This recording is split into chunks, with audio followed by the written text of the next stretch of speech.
Hi, everybody. Welcome, welcome, welcome. I thought that I would do a video on pearls. Hi, April. How are you? Anyway, I thought I would do a video on pearls because I see a lot of people struggle to tell how is a pearl real? Is a pearl real? Is a pearl fake? Is it glass? Is it real pearl? Is it plastic? And then what is the difference between a pearl, mother of pearl, and abalone? Those are a lot of questions. And I was just going to, hi, Kathy, how are you? I was just going to talk about pearls, but, mother of pearl and abalone have a lot to do with pearls. They're all connected in one way, shape, form, or another. And so if you have a little bit of understanding about pearls, you can really get some good deals in a lot of places. Hi, Mama Beth. Hi, Shani. Hey, girl. And let's see, Patricia, how are you? Coley B, how are you? So how many of you know as much about pearls as you think you do? How many of you, let's get a one. How many of you know how to tell if a pearl is real or not? Hi, Lori, and hi, Sandra. How are you? How many of you know how to tell whether a pearl is real or fake? Hi, Missy. Everybody's coming in. Not me, not you either, not me either, but I'm going to teach you. That's a lie. I do know something about them, but I have learned a few things that I wasn't sure of. Man, I look like I got beat up. It must be the sun. I'm going to have to start not wearing sunglasses.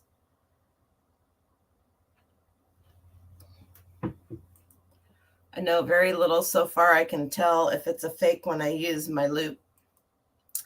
There's no reason to use a loop, but I can tell you that. Hi, Ty. She's the pearl of Australia.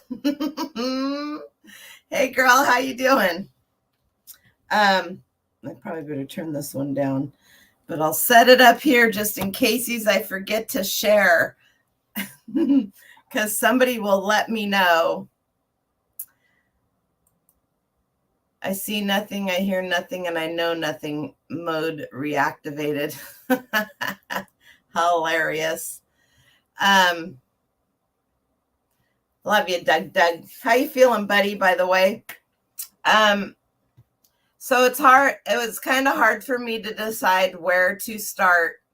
Do I start on pearls or I love you, Ty.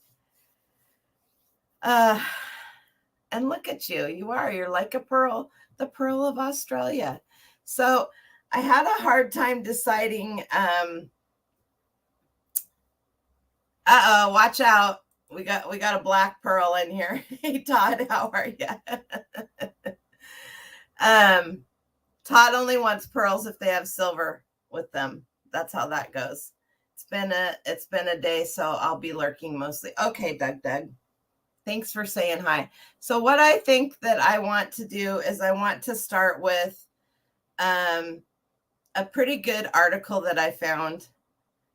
And wicked black pearls with silver. Yep.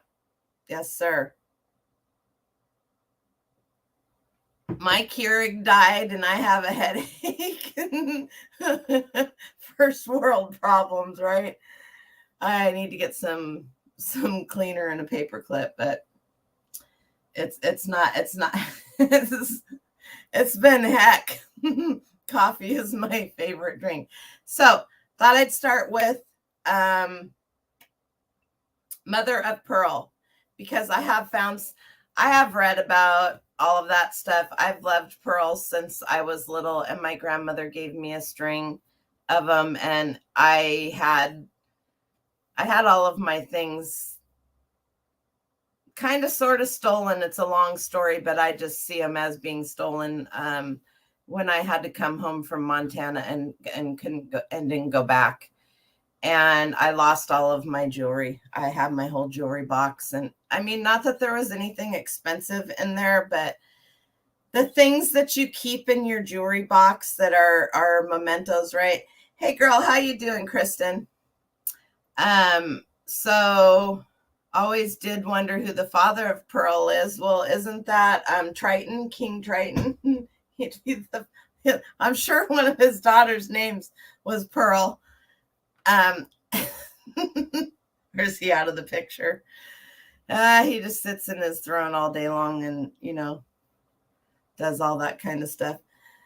Oh my goodness. Anyway, so here we go. Without everything that I'm going to show you, plus probably more, I do have links. Mr. Krabs or Plankton, one of the two, right? Is linked down in the description already. If it's not linked in the description, I will try to put a link in the description. You found a string of freshwater pearls in the bins once, had them restrung, and yes, ma'am. And I'll tell you something right now. Every time I hear somebody say, I'm not rubbing those pearls on my teeth, okay. You can take a washcloth and wash them. You can run them under water and wash them. You could wash them with a handy wipe. I think of all kinds of things, and we can go back to the sanitizer king year of 2020 and 2021. But I'm going to tell you right now, if you don't know, that's the number one fastest, quickest way to check a pearl to see if it's real is to rub it on your teeth. It'll be sandy and gritty.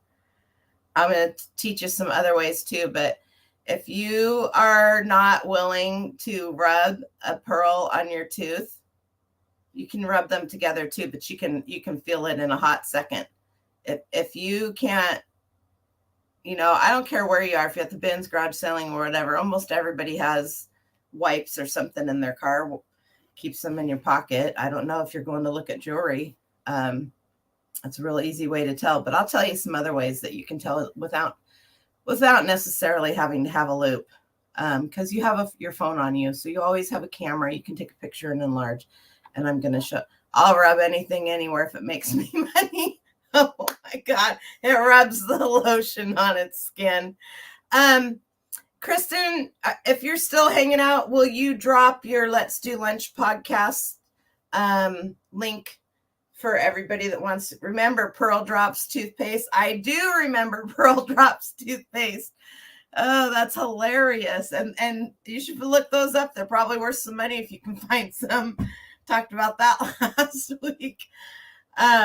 Anyway, so that's the fastest, quickest way, right? So let's do a little research here, and hopefully I don't confuse anybody.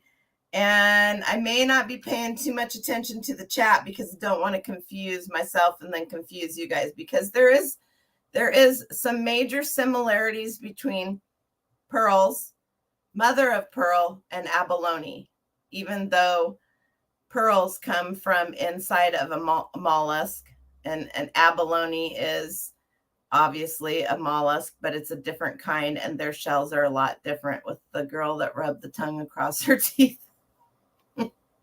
Yep. About the same era as the Doublemint Gum twins, wasn't it? Something like that, somewhere around in there. So let me share my screen. And this is from Gabriel and Company. Obviously, they're a jeweler. Obviously, they sell all kinds of jewels. And some of the pearl companies are some of the best sources of information on things. So, and the story here is the mother of pearl the same as pearls? And I will have to say to an extent it is, but I'm going to let you guys, we're going to read this. I'm going to read it to you because I like to read. The pearl is the queen of gems and the gem of queens. This statement is not an exaggeration. It perfectly embodies the clout of a pearl holds for its elegance and beauty. But what about the mother of pearl?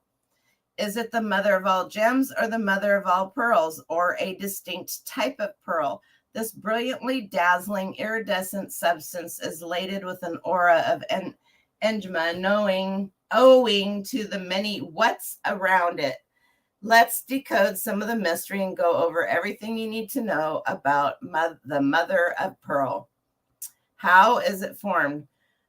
Through the term, though the term is not used very frequently, and even when it is, we incautiously and interchangeably use it with the words pearl, with the word pearl. There is a host of differences between the two. Mother of pearl is an organic gemstone, just like pearls, but the journey of its formation is different and no less fascinating than that of pearls. We all swoon over the much popular, pristine, glowing white pearls. But what is the mother of pearl? Well, it's the hard, silvery inside layer of the oyster shells that shimmers with the most vibrant colors when held up to the light. Still not clear? Let's talk science here. Wikipedia defines the mother of pearl as the nacre, N-A-C-R-E, an organic, inorganic composite substance generated as an inner shell layer of the three types of mollusks: pearl oysters, freshwater mussels, and abalone. In simpler words, the mother of pearl is the nacre that all oysters secrete to form the inner shell layer of the mollusks. When the natural irritant enters the mollusk, that the mollusk is actually the living piece of meat inside the shell, then in an attempt to protect itself, the oyster releases layers and layers of nacre to coat the irritant, kind of like when your body forms a scab. It sends up it, or you get a sliver and it starts to blister and fester inside. That's your body doing the same thing that these mollusks are doing. Let's see, I should have left my thing there. Layers and layers of nacre to coat the irritant. Over a few years, these thick layers of nacre take the shape of beautiful gemstone pearls. While the mother of pearl is the shiny, thin layer of nacre coating the inner surface of the mollusk in which the pearl forms. The name mother comes from the belief that the mother nacre shields and bears the pearl just the way a mother does her child. Aww! Such is the marvel of nature, and the nacre, mother of pearl, a magnificent piece of beauty to us, is actually the protective mechanism for oysters against external objects and aberrations. So is it a real pearl? It totally is. But it is still called the mother of pearl and not just pearl. Interestingly, the nacre, which makes the mother of pearl, is also the main component of pearls. Therefore, we observe the same shimmer and iridescence in pearls as in the mother of pearls. And a fun fact is, no two mother of pearl pieces are alike. Hence, the pieces created with this material are one of a kind. One of a kind. I'll have to check that out. And apparently, oh, that's not right. It's warmer in here than I thought it was. Okay. So why is it called the mother of pearl? There are two different answers to this question. As for popular belief, it is called mother of pearl because it's the thin membrane of shell out of which the pearls are born. Well, not technically, but that it does shields the pearl, and hence calling it mother makes absolute sense. But what if we say that some connote the term mother in mother of pearl, which scrums, remnants, or something residual? Yes, you read it right. Mother in the mother of pearl did not imply what it does today in the 1950s. Thanks, girls. How you doing? If you guys aren't following Jackie and Sarah, by the way, on Whatnot, you're missing out. Hey, are you girls blue? Drop your Whatnot link if you want to. You guys should go follow them. They have amazing jewelry. In the past, the term mother and mother of pearl was identified with a nacre shell supposed to be customarily left behind, residual substance or remnant, a byproduct of the pearl formation process. It is unjust to equate something so exquisite with such demeaning. All right, you two. Which one of you is behind this? Thank you so much. In modern times, this redundant analogy has been discarded, and the belief holding mother of pearl synonymous with the pearl's mother is more widely. This is really gets into all of it. The history behind the mother of pearl. The mother of pearl's history has been a dazzling one. Its existence may be tracked back to ancient Mesopotamia, I can't say it, Mesopotamian, Indian, Egyptian, and Chinese civilizations. And if we turn back the pages of its past, we will find its primary association with royalty and people with wealth. As a matter of fact, I think it was Julius Caesar who basically said nobody can wear pearls except for royalty. So it's Jackie. I knew it. Hi, Faith. However, and it'll go in here and talks about the Egyptians and all of that.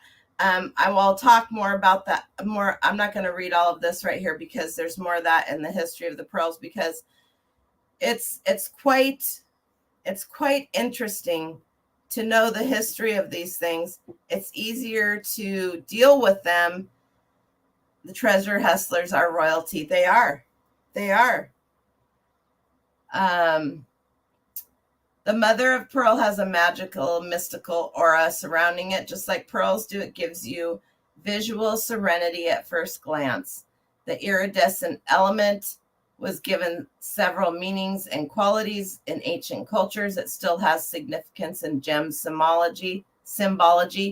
For instance, mother of pearl is a sign of luck and prosperity in the core tenets of Feng Shui. Consequently, nacre accessories are still given as a token of luck and well wishes, maybe not particularly touted as a birthstone, but mother of pearl jewelry is highly desired as the first anniversary gift. There you go.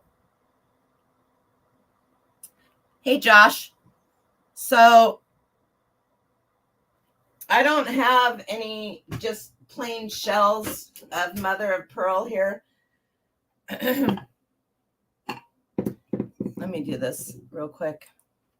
But I have a lot of abalone shells. I literally bought an older guy's. He was having an estate sale and he was leaving the country. And I bought his whole collection of years, 50 years worth of shells. So here's a small abalone shell. This is a California abalone shell. How can I tell that? Can you see some of the orange in there over here? This one has a lot more because the outside hasn't been polished. As a matter of fact, this one is actually one of his. Most mother of pearl is going to be this lighter color that you see here. And your abalone is going to be thicker, and it's going to, obviously, that's how to tell the difference in looking at them. This, if you guys ever see one of these, pick them up. Going to say it's hairy. That's how. That's true. Okay, all right. This is a antique mother of pearl Parquet 4-inch by 3-inch. It's a calling card case from the 1890s. This piece right here is abalone. The rest of it's mother of pearl. So this was the best way, the best piece that I had to really just show you guys and gals the difference and how to tell the difference between mother of pearl and abalone, because I think a lot of people think they're the same, and to an extent they are. They're a shell, they're a mollusk, but the inside of the shells are different. So this is old. This was made, this is definitely, I don't think they knew what they had when I got this, and it doesn't really matter, but your women or men or whoever used it would put their calling cards in it, and then when they came to visit, they would drop these off. I need to get this listed. I totally forgot I had it. Don't tell anybody. It was sitting over here, so it was close. It was close. What you guys will mostly see when you find, when you see mother of pearl, is you'll see inlays like that, but the buttons and the belts, and this one is abalone. This one is abalone. Do you see? Okay, and this one is mother of pearl. You can even tell the difference in this one. Here is also, this is a belt buckle, abalone, or mother of pearl, excuse me. So you will find all different kinds of, Josh, you should get into buttons. You should look up buttons. These are also shell, mother of pearl. It's a little bit harder to see. Maybe that's better. It's funny because sometimes they put the shiny side, but these are abalone. These ones right here are abalone, the darker ones. So it's really hard to tell. And then you can see these two buttons. I love buttons. And this was a good one. Hi, Glenn. How are you, buddy? This one doesn't, this one doesn't have as much shine as this one. And they're not exactly the same because you can tell on the back. And I think I did. And then they take,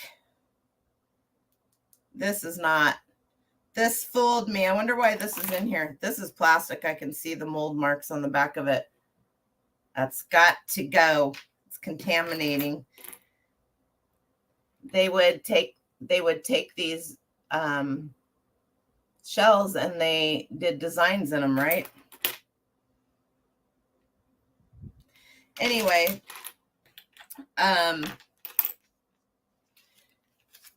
you'll see a lot of, and I don't have any in this batch. I have a lot of the older, when I say older, I'm going to say the 1920s, 30s, 40s shirt buttons were mother of pearl and shell. And it's just amazing. Not only is it amazing that they could make these things, but that they didn't break.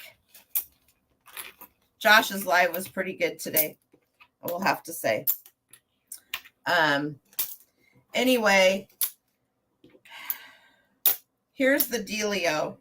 I think there's only two. Let's go to the history here a bit, because I want you guys to, let's go right here. And I don't know. Look at those pearls. Officially the world's oldest gem, pearls have been revered since long before written history. For this reason, their discovery cannot be attributed to one person in particular, but it is believed they were first discovered by people searching for food along the seashore. We know that they have been worn as a form of adornment for millennia, thanks to a fragment of pearl jewelry found in the sarcophagus of a Persian prince that dates back to 420 BC, which is now on display at the Louvre. I took French for 2 years. You'd never know it. In Paris. Pearls were presented as gifts to Chinese royalty as early as 2300 BC, while in ancient Rome, pearl jewelry was considered the ultimate status symbol.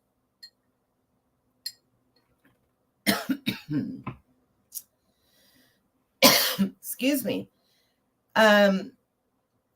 So precious were the spherical gems in the 1st century BC, Julius Caesar passed a law limiting the wearing of pearls only to the ruling class. classes. The abundance of the natural oyster beds in the Persian Gulf meant that the pearls also carried great importance in Arab cultures, where the legend stated that pearls were formed from dewdrops that were swallowed by the oysters magically.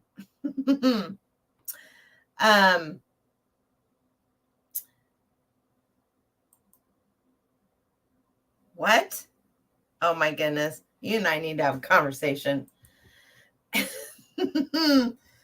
Oh my goodness. The abundance of natural, let's see, I did that to the Persian Gulf.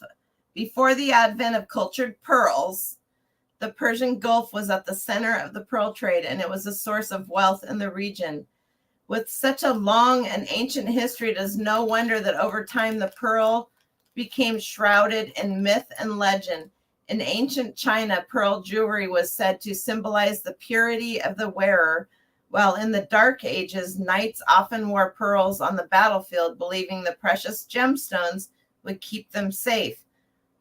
According to legend, Cleopatra crushed a pearl into a glass of wine to prove to Mark Antony that she could give the most expensive dinner in history. Okay. With escalating demand. Okay. Pearls have been an important trade commodity since Roman times, and the discovery of pearls in Central and South America in the 15th and 16th century led to the so-called Pearl Age, with the escalating demand for pearls in Western Europe, where ladies of nobility and royalty wore elaborate pearl necklaces. And I mean, I'll show it to you in a minute. Unlike the gemstones that are mined from the earth, a living organism produces a pearl, and in fact, their very existence is a freak of nature. A pearl is formed when an irritant, such as a parasite or piece of shell, becomes accidentally lodged in the oyster's soft inner body, which we already know because we read all of that. Until the start of the 20th century, the only way of collecting pearls was through divers risking their lives at depths of up to 100 feet to retrieve the pearl oysters. It was a dangerous pursuit and one that carried limited chance of success. Do you want to come say hi? You can come say hi. Don't be rude, Dren. He's 10 now. He's becoming a boy. Hi. No worry being late, like a kidney stone. Kidney stones are jagged. Most pearls aren't. Been there, done that. Hi, Harry. Thanks for coming in. Is actually quite interesting. It was freshwater mollusks living in shallow rivers and streams were easier to gather, but these pearl beds were often reserved for harvesting by royalty. Today, natural pearls are among the rarest of gems, and their almost entirely depleted supply means that they are found very infrequently only in the seas off Bahrain and Australia. Ty, get your diving stuff ready, Ty. The scarcity of natural pearls is reflected in the prices they fetch at auction, with antique pearl necklaces and earrings selling for record-breaking sums. Last year, a pair of natural pearl earrings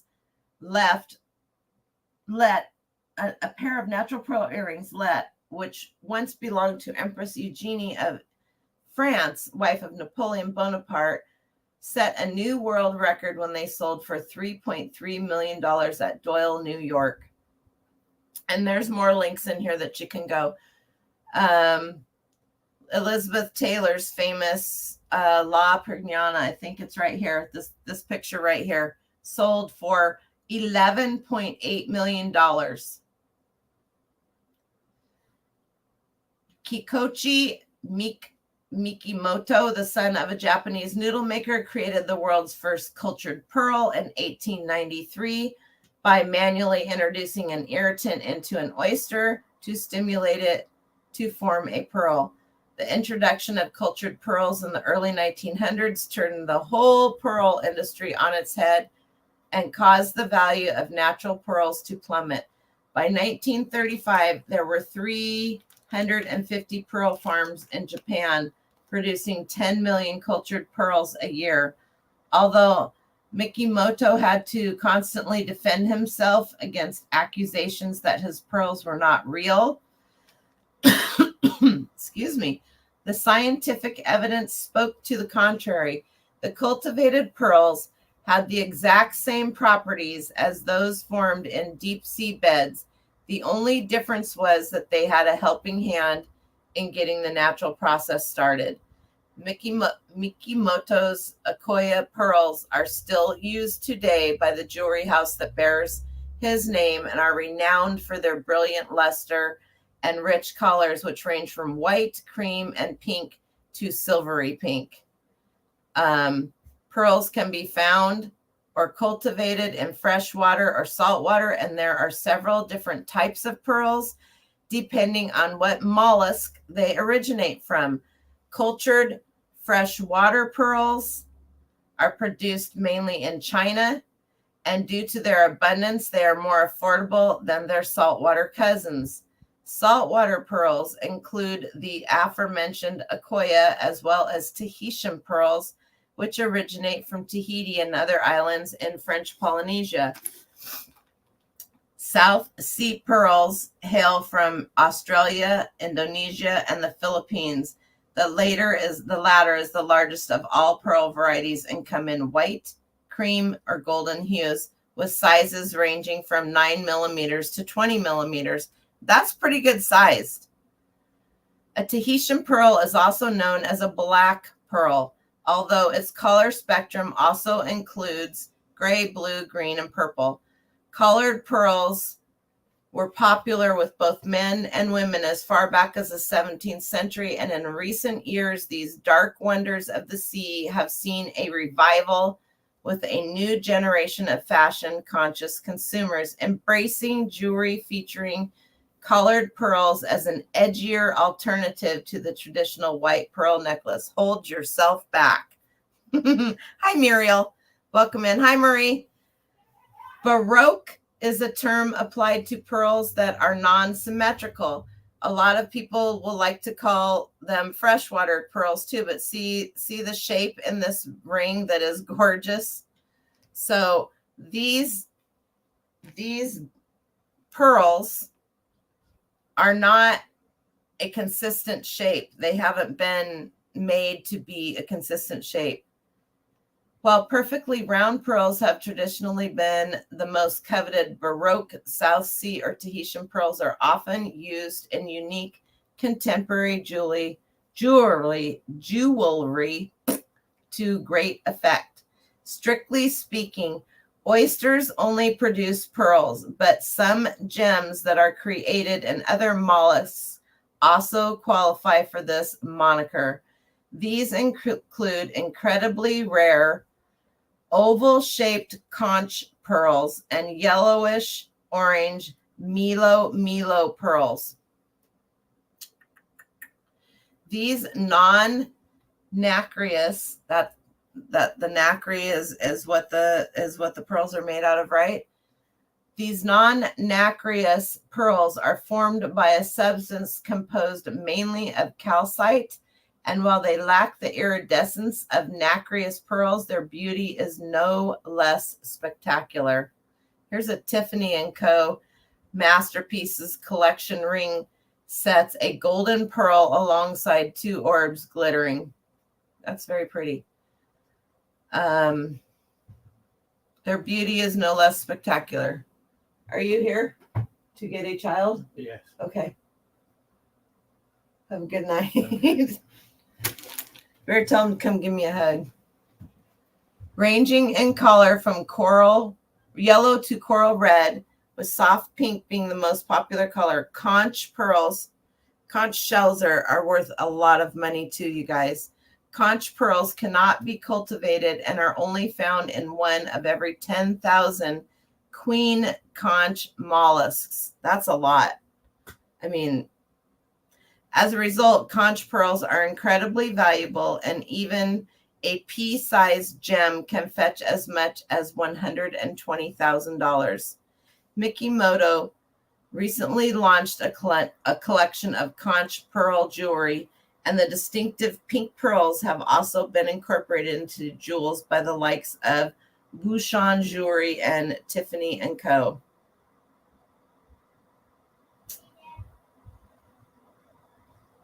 New pearl jewelry includes this.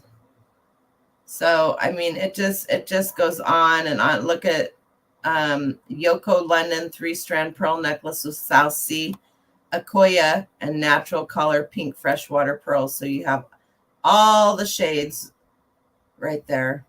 Here's your guy. Are you gonna come say goodbye, or are you done with me? That's Elizabeth Taylor's necklace that sold for the 11.8. This is Coco Chanel, pictured in one of her most iconic photographs, wearing strands of pearls and her iconic Maltese cuffs made by Verdua. Probably said that wrong too. Margaret McKinney Baroque pearl ring with Paribia tourmalines, sapphires, Savourite garnets, and diamonds. Wow, that's gorgeous. And then there's your strand of, this is white topaz briolettes jingle around South Sea pearls in these Atori earrings inspired by the Temple of Heaven. And then there's your, I think that's a conch pearl in a Tiffany setting. Oh, that's cool. So that just gives you an idea of some of the different, these here are more newer ones, but that kind of gives you a little bit of history as to where pearls started, why they're so sought after if they're not. Bye, buddy. I love you. See you tomorrow.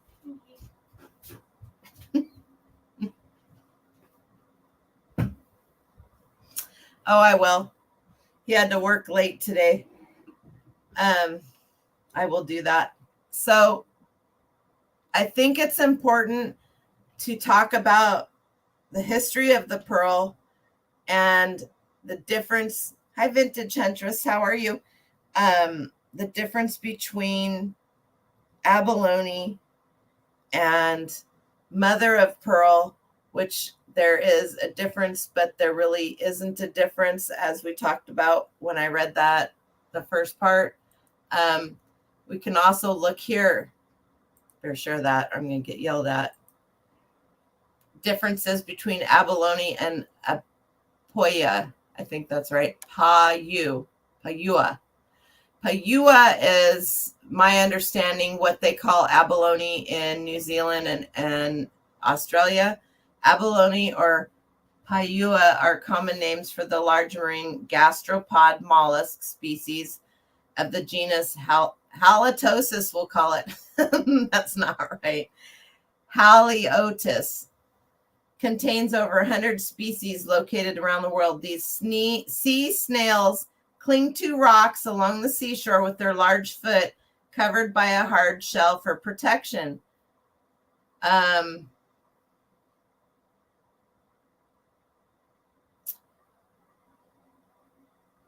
The diversity of the abalone shell colors base abalone shell colors vary and include a mixture of whites, pinks, purples, blues, greens, yellows, browns. Colors on the outer shell layers vary depending on the type of algae the abalone feed on. Abalone, along with oyster shells and some mussels, produce a substance called nacre. We already know that. Diversity of abalone sizes. As abalone grow, they add new layers to their shells. And it's not so much so noticed on the outside. Well, let's hang on a second here. Can you see right there where this has been chipped? All the different layers in there. Right there. This is a pretty good sized one. And I don't know if they're going to talk about it here, but I did learn that the holes have something to do with their age. I learned that. I don't know. This is a really cool one. I love abalone shells. The largest abalone species is Haliotis rufescens, whatever.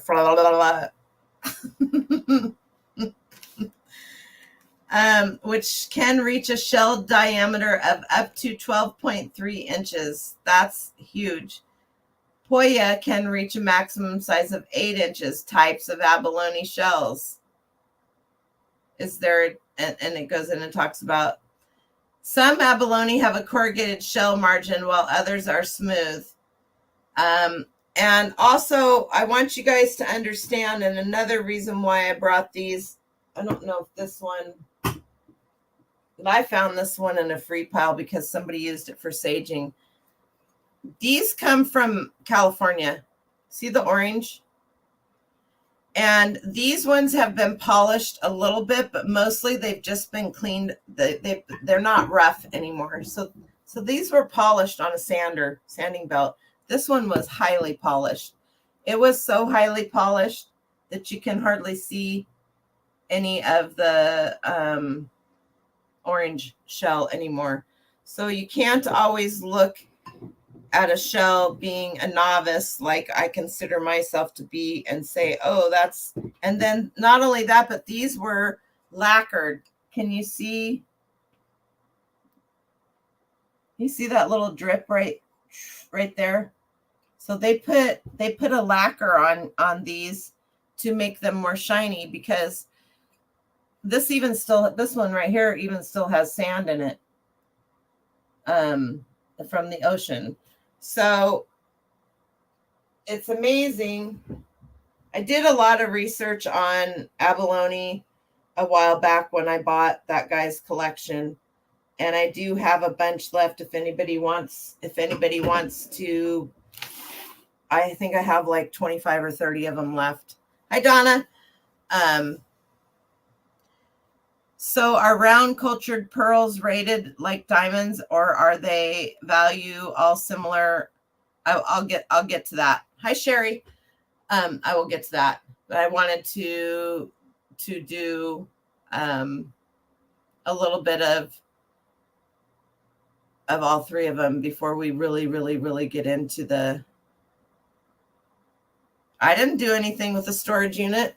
You can't blame me. I didn't make anybody pay anything for anything. How do clams produce their shells? Well, we don't need to go into that. We've got how to tell if a pearl is real. We're going to go into that in a minute. 15. This one I want to show you. Red abalone currently holds the title as the biggest abalone there is in the whole world.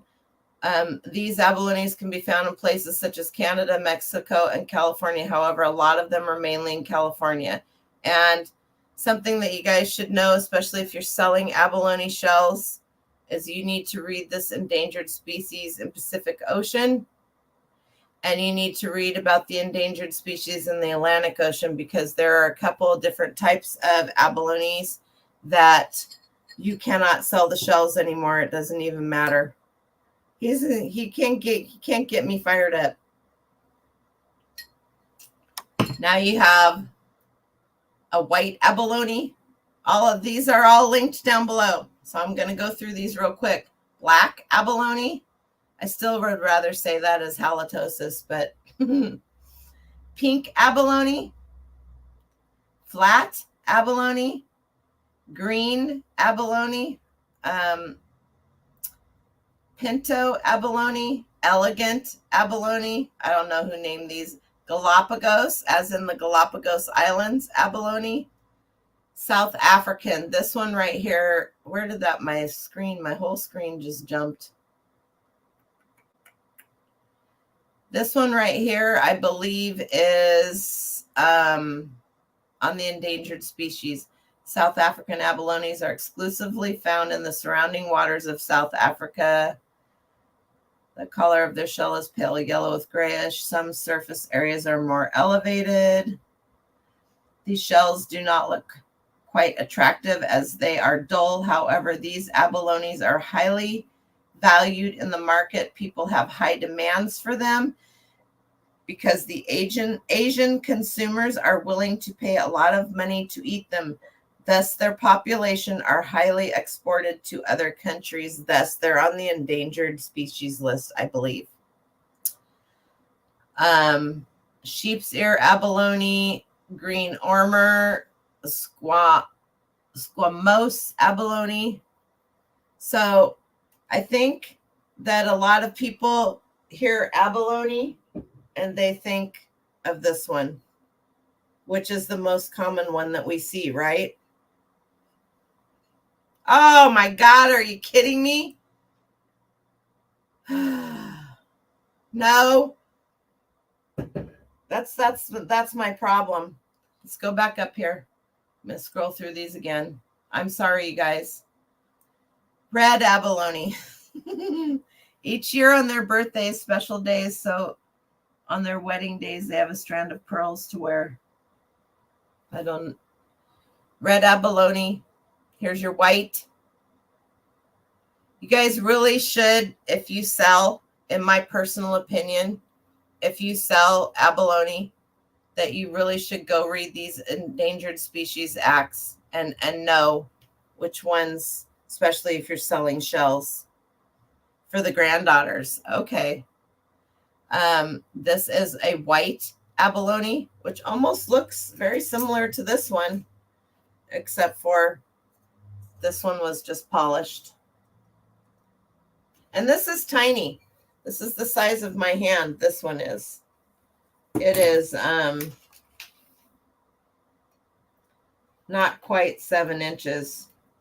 This big one, this medium-sized one, I don't know, is almost 8. And then this huge one, oh, I think it's huge. Well, it's not. It's exactly the same size as this other one. It just feels bigger. It's wider, is what it is. So there's your black abalone, and it read more on endangered dolphin species. So I really put this in here so you guys could see the different types, but also because I wanted to make sure that you guys are aware of the fact that some of these are endangered and you cannot sell them. You won't be able to sell them internationally, period. And anyway, so just so that you guys know, this is the pink one. Here is your flat abalone. Here is a green abalone. Pinto. This one's cool looking. Elegant. Galapagos. South African. This is the one that the Oriental Asian people are so highly demand. Abalone is very, very, very tasty, and it is very highly sought after. Sheep's ear abalone. I don't know if that's because it needs to be cleaned. Just kidding. Green ormer, squamose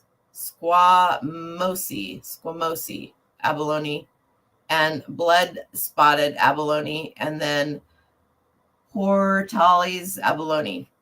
Those are the ones. So also read types of algae. So there's all kinds of cool stuff to learn here if that's what you want to do. And I honestly think if you're a jewelry seller, that these are the kind of things that you want to know, because if you're going to auctions and you're bidding in auctions and and if you're lucky and I'm not there and say, oh, that's that, then you can, and even if I am there, I'm just teasing, you can get some really good deals. Some people buy storage lockers and they get, we only have abalone shell, but 7 or 8 conch shells. Ooh, those are nice. Conch shells are gorgeous. So is that why you can't find black and white jewelry? I've been looking for a ring like that. A ring like what? out of the black, out of the like out of the darker, the black abalones. Well, we can go here and read this. This is about 9 endangered dolphin species. And I have a feeling it's just going to tell us about something in here. Hector dolphins are found mostly in New Zealand, is estimated due to their habit, chemical pollution, pesticides. Oh, another thing before I forget about it. I don't know if it's in one of my other things here. I'm looking to see if there's, where does it talk about endangered species of whales, sea salt. How far down we got to go to find the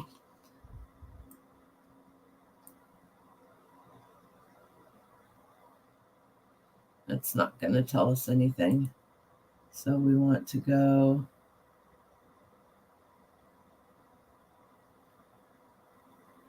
endangered tuna species, dolphins in the world, smallest. Where was the one that had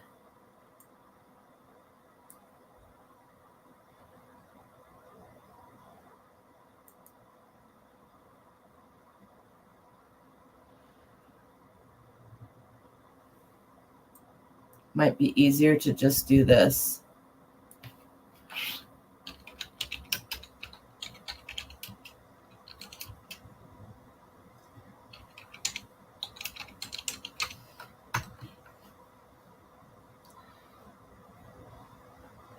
I didn't put it extinct. White abalone, which people also West Coast abalones at risk of extinction. White abalone. It's 2006. Let's see how old this is. December of 2022. Okay. You've been trying to replace it. All West Coast abalones at risk of extinction on the IUCN Red List. Climate change, kelp forest loss, and overfishing impact West Coast abalone. So there's one in the ocean. Look at this. That's just beautiful. All 7 of the United States abalone species that live on the West Coast are listed as critically endangered or endangered according to the International Union for Conservation of Nature, or whatever. Red List of Threatened Species. This is the first global red list assessment of the species. The West Coast listings are based on abalone's assessment, led by 6 species. Red, white, black, green, pink, and flat abalone are listed by IUCN as critically endangered. The northern abalone, also known as threaded or pinto abalone, is listed as endangered. The IUCN Red List is considered the world's most comprehensive inventory of global conservation status species. While the listing does not carry a legal requirement to aid imperiled species, it helps guide and inform global conservation. So I know that the last time abalone conservation, that's pretty cool. The last time I did a bunch of research on abalone, the only people that were allowed to hi Hala, the only people that were allowed to actually hunt them legally, it was and it could still be Native Americans. So you can find the shells. The ones in California are really that's the ones that I was researching more so because, but I think that you should be informed of, it's just kind of like ivory and feathers and all of that other stuff, bird feathers and certain types of bone. Certain type of bone are fine. Certain type of bone is not fine. So you just need to know all of that, right? Okay, let's get out of this. What is this one? We pretty much already talked about that. I know I'm not sharing. We talked about that. All right. Hi, Betty. How are you? Your abalone was from the 50s because I had to take out an assemblage made of plastic. I bet. I know all of mine are older. I don't know, Chris. I don't know where you're going to find that. Okay. How to tell if a pearl is real. Here are some tips. Before we go over this, I want to show you a few pearls that I have. And I'm going to ask you if you think they're real or if they're fake. And I'm going to tell you because I know.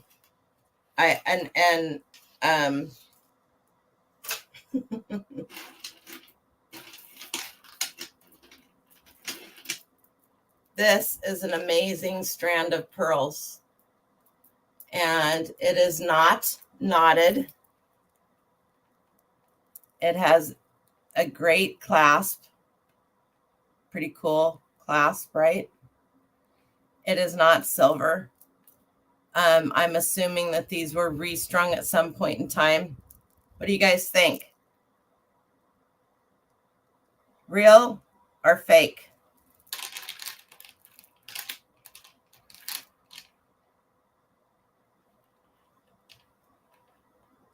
You left the feed in it, though.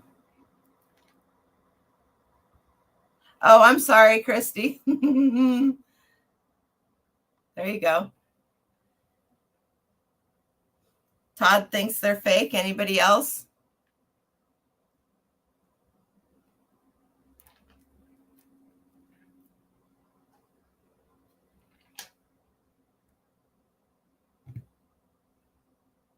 Shani thinks they're fake.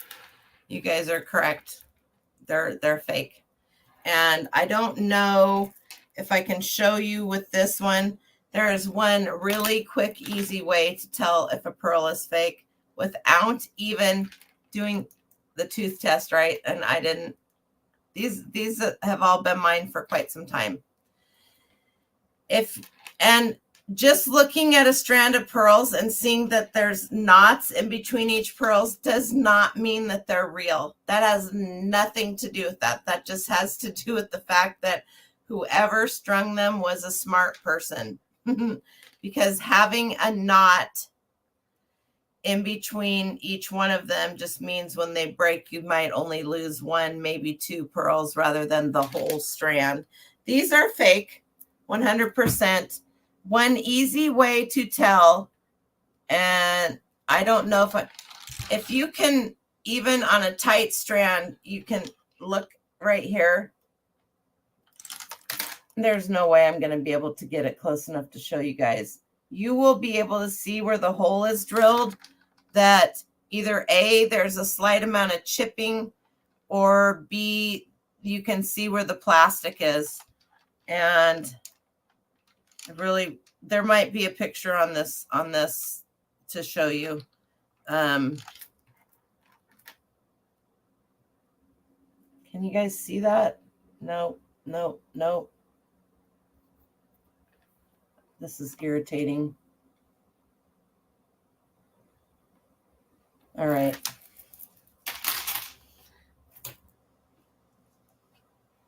How about these? This clasp has been redone. This is copper. These two pieces. It is not knotted.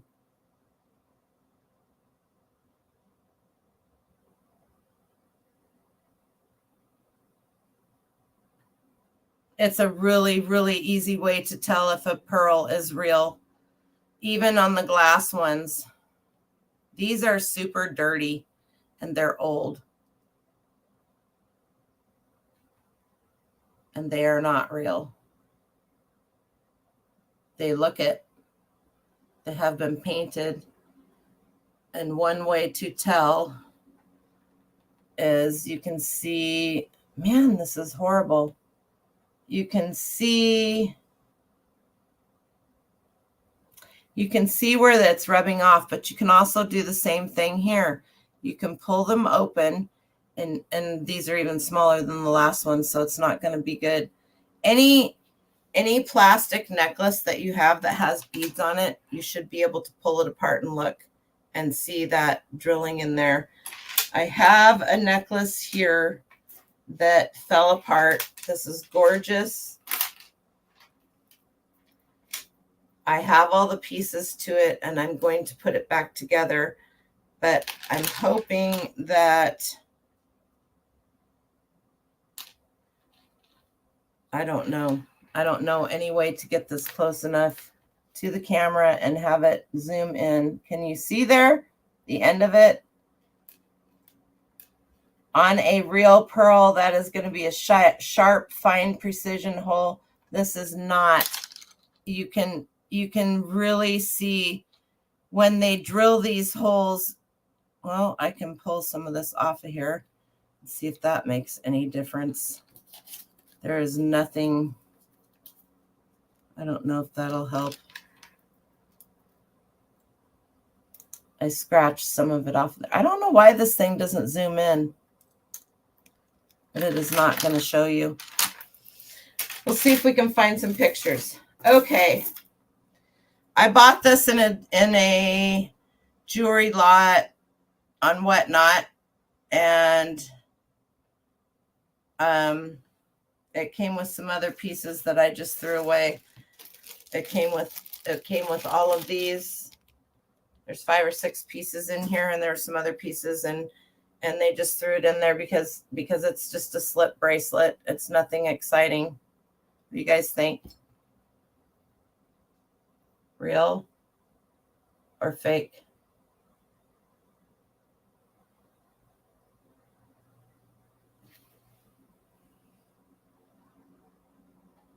Yes, you can. You can also see color fade with dyed fake pearls. It's very similar with dyed howlite, right? Dyed howlite, which a lot of people like to dye to look like turquoise, because howlite in its natural form has a lot of crackles, and when you dye it to make it look like turquoise, those crackles show up and really makes it. These are real, correct? These are real freshwater, and it's very odd to see a pearl drilled that way. They're usually drilled this way, right? They're usually this way, the long way. So this is a very cute little bracelet. It's not really worth much. And why is it not really worth much? Because they have so overproduced freshwater pearls and cultured pearls by being able to make them now, that where the real money is. Now, there are some cultured pearls that are worth quite a bit of money, but where the real money is if you can find pearls that are real, true, not cultured pearls. All right. This is 52 inches long.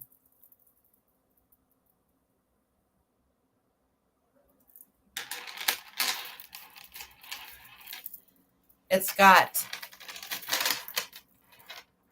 glass, beads, rhinestones, probably, I better be quiet. And then it's got this little bead. Oh yeah, I gotta figure out something. And it's got pretty good sized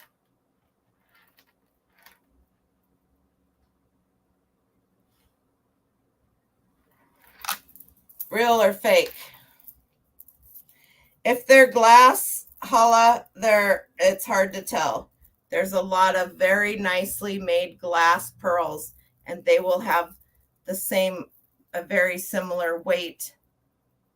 Is Jody in here? Hi, Jody. Webcams don't have a macro function. This isn't a webcam. Minimum focus distance is too long. This is actually well, I guess it's a webcam, but it's part of my computer. Maybe I should try that. Real or fake, you guys?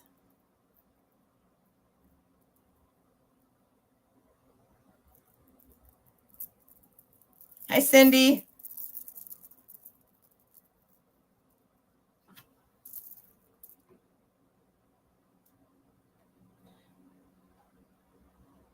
These are real.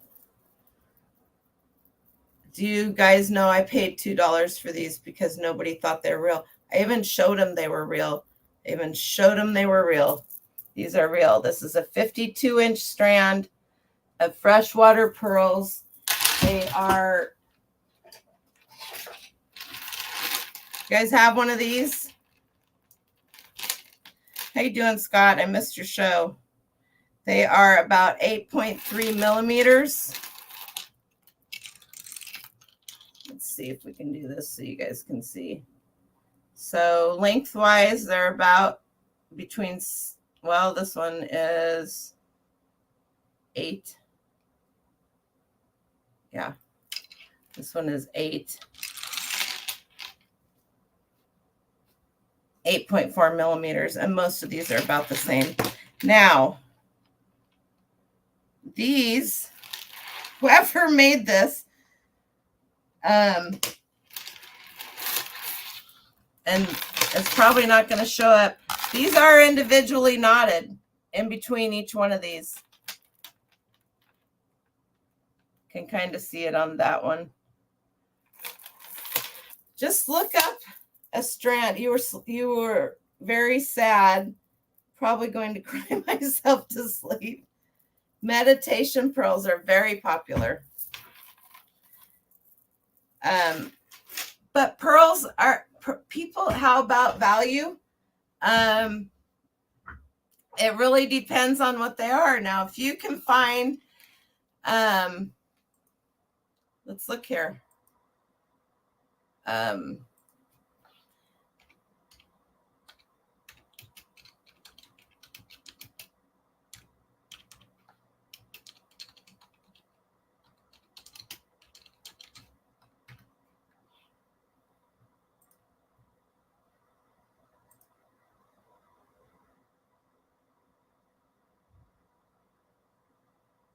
It's the longer the strand is, the more money there. Here's this is we're just looking. I'm not like listing these or anything. You have mom's pearls from the 50s. I had some, but gut says real.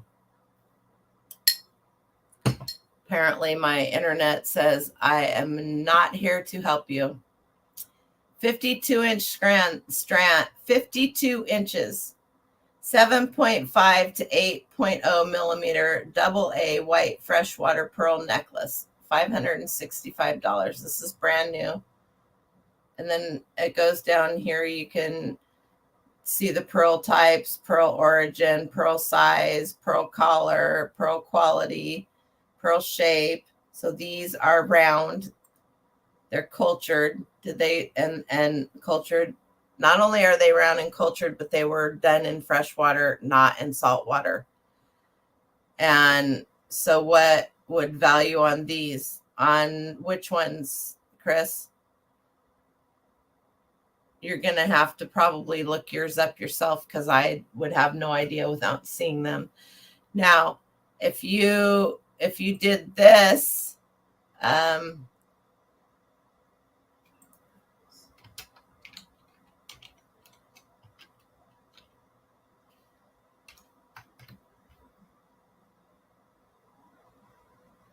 52-inch strand of 8 millimeter freshwater pearls, black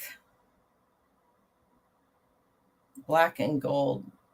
These ones right here, somebody just bought some on Whatnot a few weeks ago, and these can go for some really big money. This is a UK site. The longer the strands, the more money they're going to be. Large faceted genuine, but I personally like the freshwater, the ones that aren't. I like this necklace. I like the pearls like this. And then you'll see the little tiny ones. How can you tell the difference between freshwater, saltwater, cultured, where they came from? That's something that you would have to do a little more research on.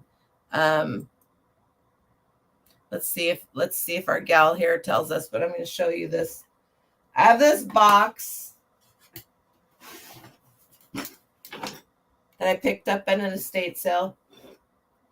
This is a tobacco box. Mocha Supreme Patron, made in Honduras, and it had this long strand. It had, here's your, you guys will see a lot of these. These are actually very popular, and these aren't real, but people love these. They'll wear them just as a necklace, or they'll wear them with a sweater or whatever, right? It's this one. And it had this box in it. If you're lucky enough to have something, this is a set. There's 4 pearls here. They're cultured. And they are from Hawaii Manufacturing Center, Kimura.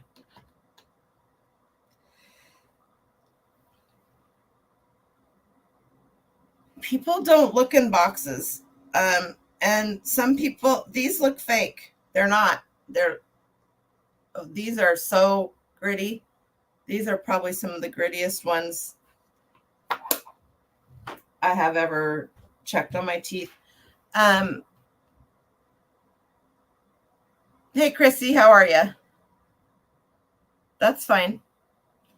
BCP, pearl necklace is on my things not to Google image search list. You can Google image a lot of them. You really can. And you'd be surprised as what you'd find. But the picture on here, these pearls right here, these are my favorite. And it used to be when I was in high school, the freshwater pearls that we got were tiny. They were little tiny, like I was going to say the size of a Tic Tac, but Tic Tacs are pretty big. They were teeny tiny, like maybe 2-3 millimeters, right? Like this, like this little size right here, the little tiny ones. And it was so exciting, and they would have 14 karat gold beads on them. Well, the gold beads were hollow, and if you wore them anywhere, then you'd smash the beads and they'd be forever dented and all that good stuff. But I was going to show you guys this one, and I totally forgot to. Hang on, let's do this, and then we'll go back into that. So this, I'm just going to tell you straight up, it's fake. But this has all the different, basically, these ones right here would be considered more Baroque. These are more the freshwater pearl ones that I remember from a kid, only they're 3 times the size. And then you have ones that are closer to being round. And then you have the 2 different, oh shoot, I'm not holding it up high enough. So you have all your different, but this is really a very pretty necklace. It's actually stunning. And this was made very well. It's older. I think it's got a tag on it. I don't know who makes it. Chico's. There you go. That explains it all. Chico's has some really good kind of like different striations in turquoise, different from mine. Yep, absolutely. Absolutely, 100%. So it really doesn't make too huge of a difference if your pearls are real or fake, because if somebody's close enough to you to be able to tell whether your pearls are fake or real, then they're way too close to you. They need to back off. I was quite confused by this. This is an old necklace and it needs some work, and I may just put this in a jewelry lot. It's beautiful.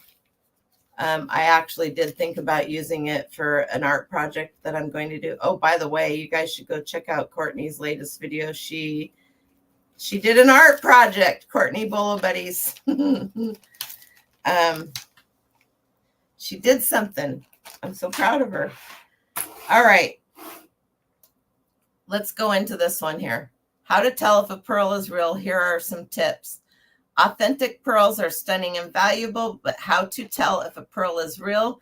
These days, the market is full of counterfeits and imitations, especially, in the gemstone business. The pearl industry is not an exception. Before, pearls were only found in the wild. This made pearls very rare. Today, technology makes fake pearls look remarkably real, which means that the probability of purchasing faux pearls is high. Counterfeit pearl products change over time. An imitation pearl made from glass or plastic may not have the same features as a counterfeit pearl a couple of years ago. Therefore, the best way to know how to tell, I don't know what's going on, if a pearl is real is by knowing the features of an authentic pearl. So let's learn how to tell if a pearl is real. Here's the best tip on how to tell if a pearl is real. Holy moly, watch out. Here we go. The tooth test. Simply rub the pearl against your tooth softly. If the pearl is natural or cultured, you will feel the surface as gritty. If the pearl is a faux gem, then the surface will feel smooth. Fact: while observing pearls under a magnifier, specialists can easily tell whether they are fake or a real gem. In general, if the surface is grainy, the pearl is real, and if the texture is eggshell-like with a rugged look, the pearl is an imitation. It's kind of like pulling up the really zooming in on a picture and being able to tell if it's a dot matrix picture or an inkjet by the way the hi Callie Dibs by the texture of the print, right? Are freshwater pearls real? Freshwater pearls are real. Cultured pearls grown in lakes, rivers, as well as ponds. Most freshwater pearls are white and resemble Akoya pearls, which we talked about earlier. They also produce a variety of pastel shades, including pink, lilac, and peach.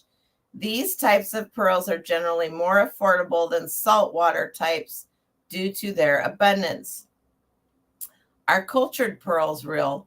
Cultured pearls are genuine pearls. They are formed with human intervention. The process is kind of like test tube babies. Process involves inserting an irritant inside the mollusk. As a defense mechanism, a fluid is released. We talked about all of that. Natural pearls are formed exclusively by nature, and they are much more rare and valuable than cultured pearls. Where do real pearls come from? Oh my gosh, you guys, where do babies come from? A natural pearl occurs in an oyster's shell when an irritant, such as a grain of sand, gets inside the oyster or mollusk. How many times have we got to talk about this? Tips how to tell if a pearl is real or fake. Feeling the pearl. The first and easiest way to tell if a pearl is real is by feeling it. I disagree. When you touch a real pearl, it feels cool and warms up when worn. Fake pearls feel warm and can be sticky when felt with fingers. That is true, especially if they're dirty.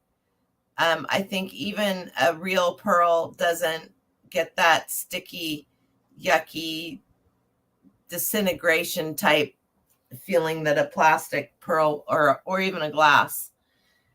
In fact, the coolness to the touch and can be sticky with fingers. In fact, the coolness to the touch tip, although simple, is one of the fastest and most efficient ways to tell if a pearl is authentic. Now, here's the deal. Most of us aren't going to be able to tell with our fingers. But if you take your pearl and where's the little tiny one? Did I already put it away? I'm losing my mind. When I pick these up and I hold them in my fingers, I can't feel, but you can put them right here on your face. There is a definite, distinct difference between the way, I don't want to put those against my face because they're freaking dirty. And I know they're dirty because I do wash a lot of my stuff, you guys. These ones will be, there's no cool. These are the first ones I showed you. There's literally no cool at all. These ones, you can immediately feel the cool. And you can do that with a lot of gemstones, agates, rocks, crystals, that kind of stuff. Real turquoise, right? You can put it right here, and it is cold. It is cold, cold, cold. Yes, they can have many pearls inside one shell. I mean, you could have many scabs on your arm, right? A scab is your body's putting out the same to take care of it. Anytime a grain of sand gets in there that their filtration system can't get out, then it's there. I was seeing on one of these,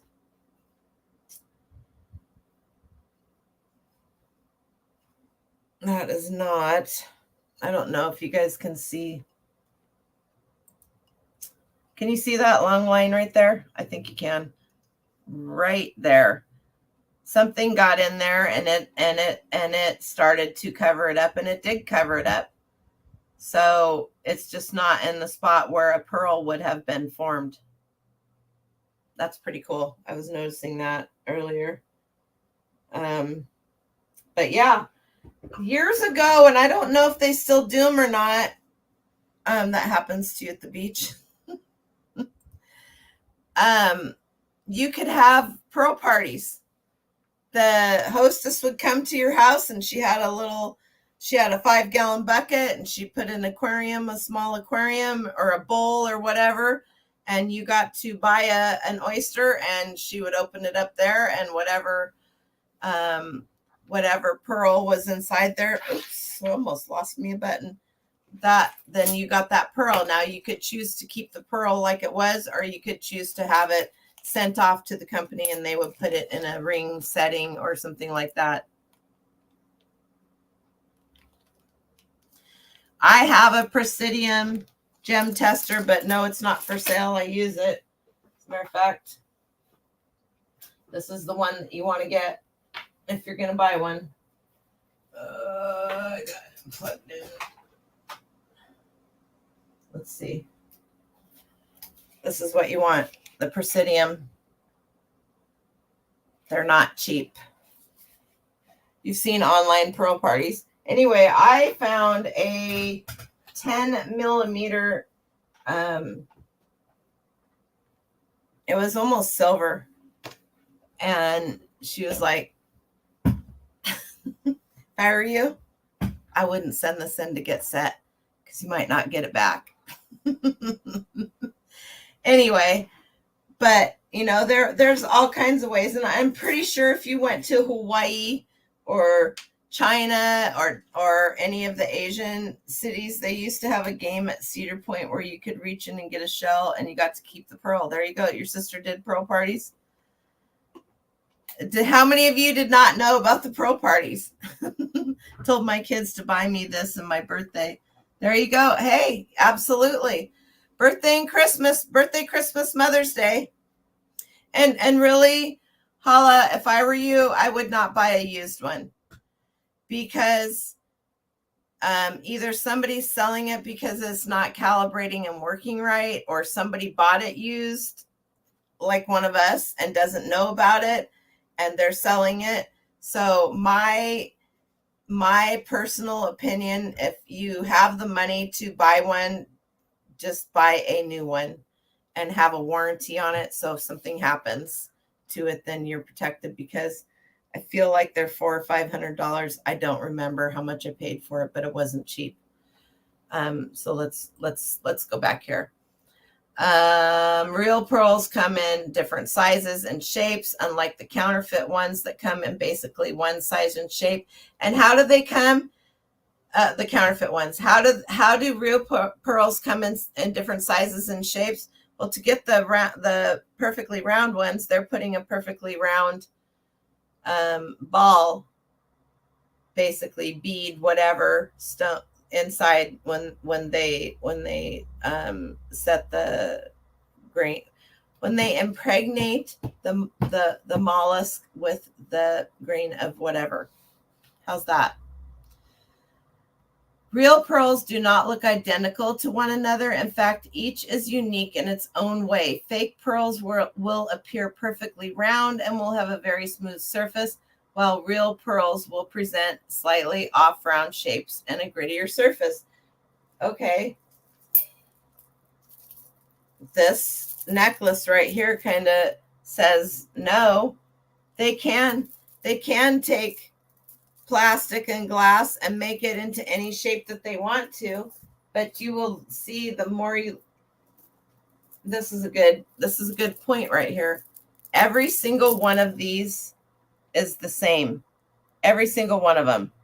They didn't even attempt to take maybe 3 different plastic molds. And the same here. Every single one of these is the same. But it works really well for this, and that's basically all of these are the same. They're exactly the same. If I took my caliper and I came over here and I measured each one of these, they're gonna be, the big ones are 11.9, 11.9. The little ones are 7.8, 7.8. So it would just be impossible.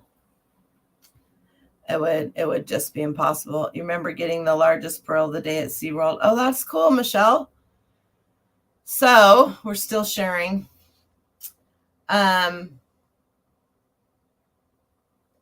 Pearl spotlight. The most common misconception about real pearls is that these types of pearls are extremely expensive, which is why some choose imitations over cultured pearls. But gorgeous gems like freshwater pearls make stunning jewelry pieces, such as timeless stud earrings, single pearl necklaces, or pearl dangle earrings, complete with very attractive price tags. And that is very true.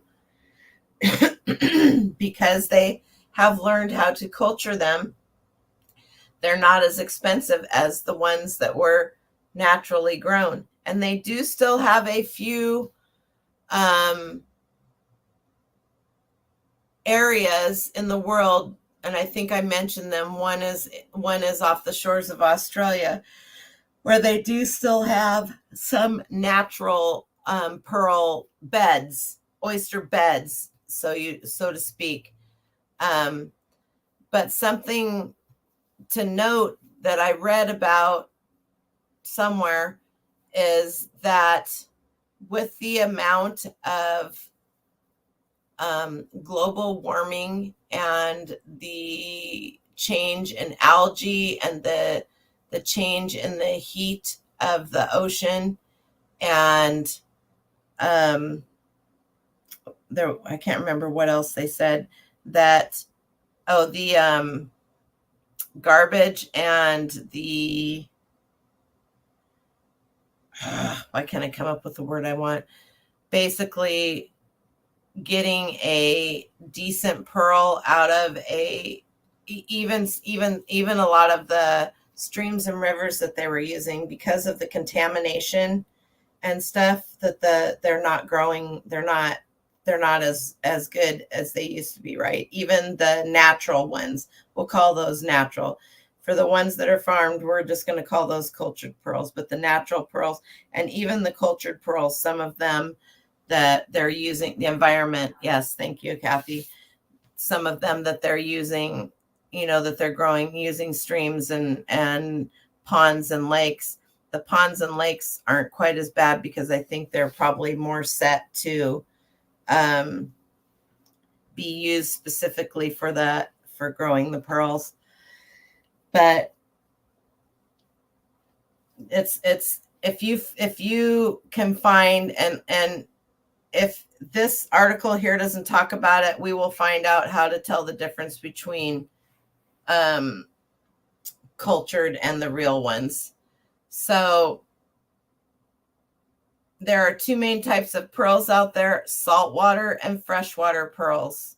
Freshwater pearls come with more affordable prices as they are more abundant and slightly less lustrous compared with saltwater varieties. Saltwater gems include these types of pearls: Akoya pearls, Adama pearls, Tahitian pearls. Remember, the Tahitian ones are going to be darker. White South Sea pearls, golden South Sea pearls. How to tell real pearls, the luster of real pearls versus fake pearls. Another way of telling whether a pearl is real is by checking its luster, its shine. A real pearl has a unique pearl luster, similar to what? Let's see if this will, similar to the luster that we have on the inside of this. Look at that. And this is dirty. Look at the shine on the inside of that. You're going to see a real pearl has a shine like that as compared to just a dull, even the glass pearls are, they just can't compare, you guys. The luster should be bright, deep, and sharp, and the pearl should have a subtle overtone. A real pearl's luster will look sharp under direct light, while a fake pearl's luster will look slightly chalky or plastically. A quick trick on how to tell real pearls is to observe the genuine pearl's ability to reflect light, unlike imitations, which have no reflection capabilities. That is true. This one's too dirty to really, but there's no reflection of anything on that thing. I have my desk down really low, and so this thing isn't working because I'm sitting.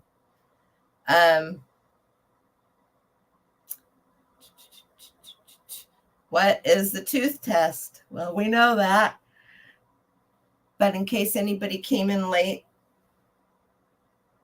if you put, lots of times you can shine a black light on it and it will have a different glow too. The tooth test, obviously we've talked about that. And this is, they say, what does she say? The tooth test is the easiest way to see if you are in the possession of authentic pearls or artificial pearls. Take a pearl and gently rub it against your front tooth or teeth. A real pearl surface will feel gritty, while fake plastic pearls and glass pearls will feel smooth. Now, if you don't want to put them in your teeth, you can rub them together. So I don't know. Here we go. I don't know if I can get it dark enough in here to see if they will glow. Let me look under my desk. Whoop. Oh, yeah. And this is that long strand. Oh, shoot. Okay. Let's see if we can, I don't know how well you guys are going to be able to see this, but if you could see them really dark, they glow like crazy. And they almost look like chalk.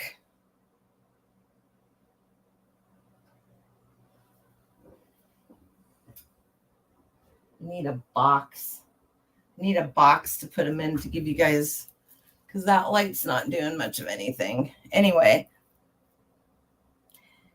they do because they're organic. Good night, Doug. Doug, thanks for being here, buddy. I love you. Which means that these, and I know you're not going to be able to see that, but these mother of pearl buttons, it's just not dark enough in here. But I'll tell you, ooh, you ever done that? Oh man, I wish I could make it dark in here. There's no way. I have a huge window right here. If you happen to have some though, I don't even know if I can.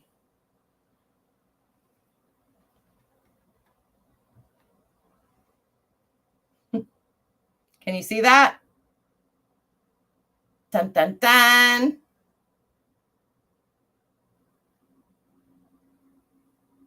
There you go. There's your glow. These are the Hawaiian ones right here. Now, if I took, these are the little, let's see if I can get these to glow. Or at least show it to you. Make this tight enough so it, I think my granddaughter's getting this for Christmas. So these are the, see that?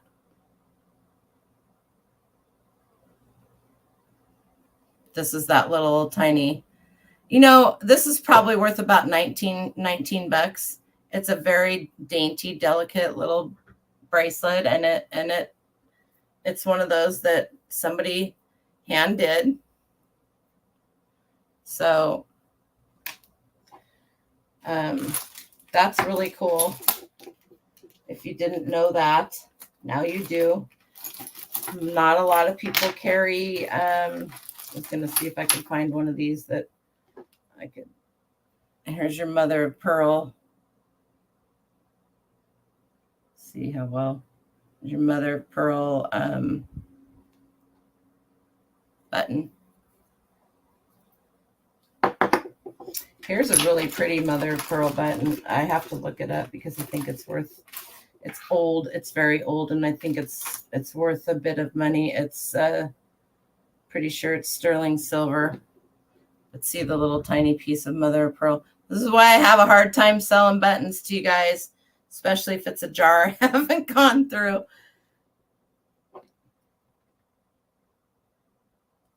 I'm having a hard time holding on to this so that I can get it in there tight enough for you guys to see. Wait, this whole backwards thing. There you go. There you go. Can you see that mother of pearl in there glow? So yeah, you're not going to get that with the fake ones because they don't glow unless it's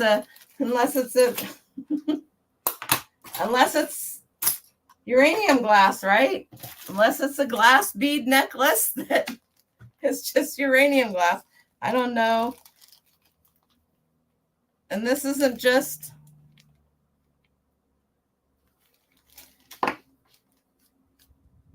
obviously these aren't pearls, but you guys need to understand that there are a lot of different beads out there that these are glass. They may not look like anything to a lot of people, but you know, if you can get your hands on something, or I don't know how I'm going to do this. You see those glow?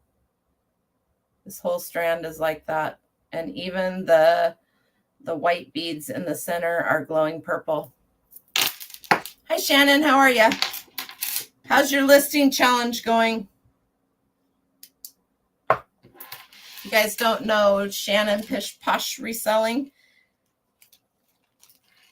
So real pearls will glow. As you guys saw, I showed you under a black light. Real pearls will be gritty on your teeth. Real pearls will be gritty if you just take them and rub them together. You'll feel it. You can struggled through today, but you got your 10 in. Good job. I have 70 drafts, so I'll do 10 when I'm done here. It's been an interesting kind of day. So now you guys know why I like the why I save all the interesting, why I separate my buttons.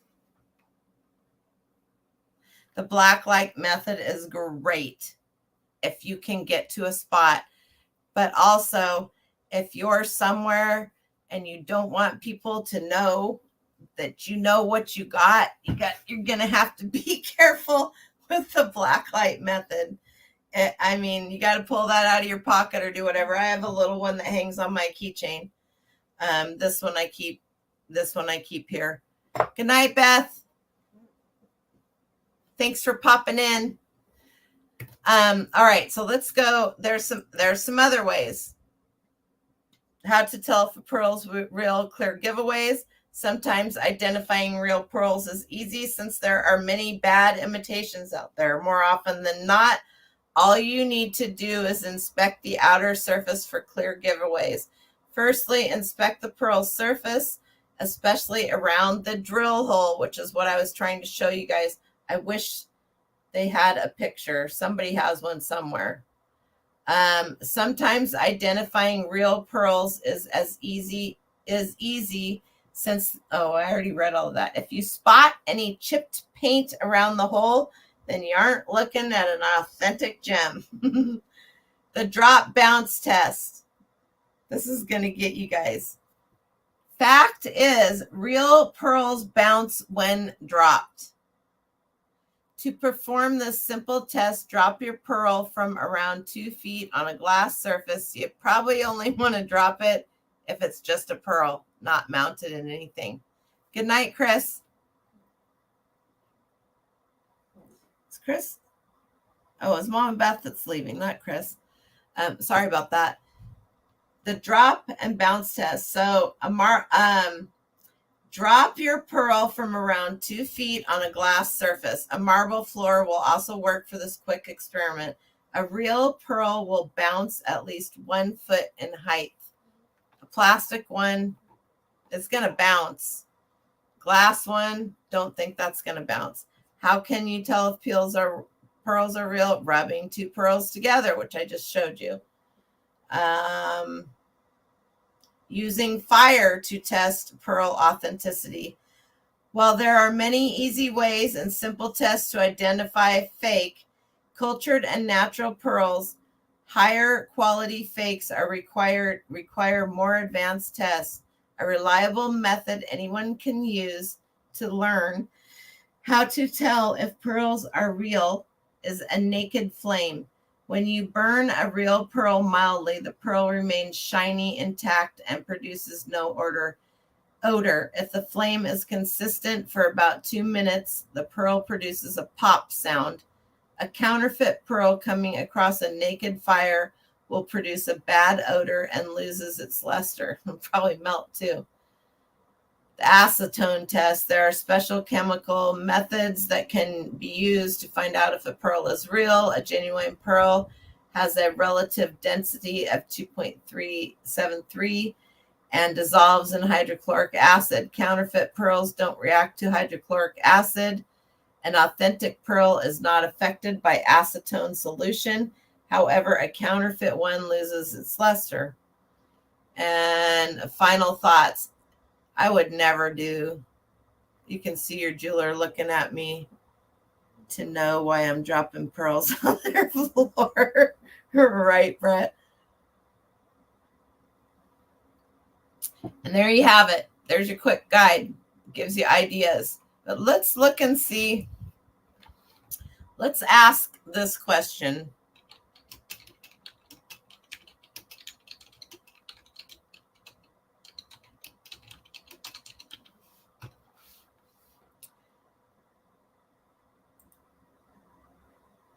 We don't want to know if they're real. We already know that.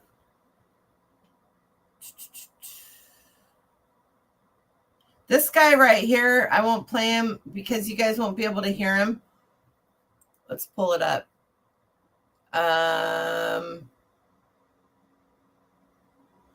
Pearl YouTube. Why isn't it just showing me his YouTube? Okay. Let's open his YouTube up so that we can get his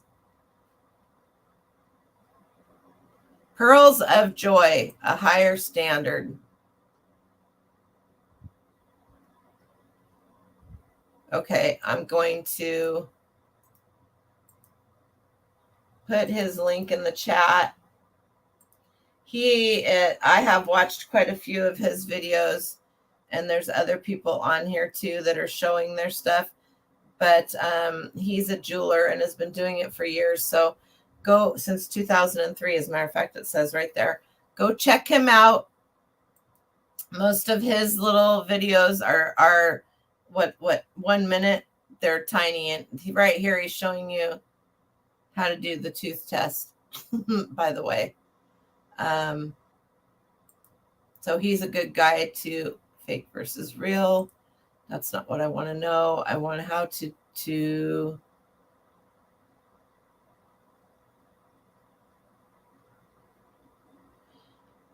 types of pearls. That's cool. Akoya pearl oyster. So you can look them all up right here and learn. Akoyas come from Japan, China, Vietnam, and Myanmar. I should be able to pronounce that. And then they're also showing you here the shells.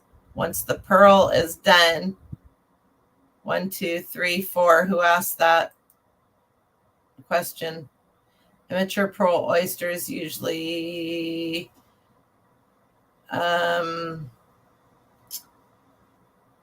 in Japan and Australia are reserved in barrels until maturation, 2 to 3 years, and when the shells reach certain size are implanted with a tiny polished sphere of mother of pearl. The implanted oysters are suspended in, they're telling you how they're making it, how they're doing it here. That's pretty cool. This one has 1, 2, 3, 4. So they're doing that on purpose because, are you leaving, Glenn? Good night. Have a great weekend. You have a feeling you'd have to call for backup from your friend, the geologist, if they bounce. I swear, tell them I was told. Well, that was from a very high-end jeweler. That was, but I've heard that before too.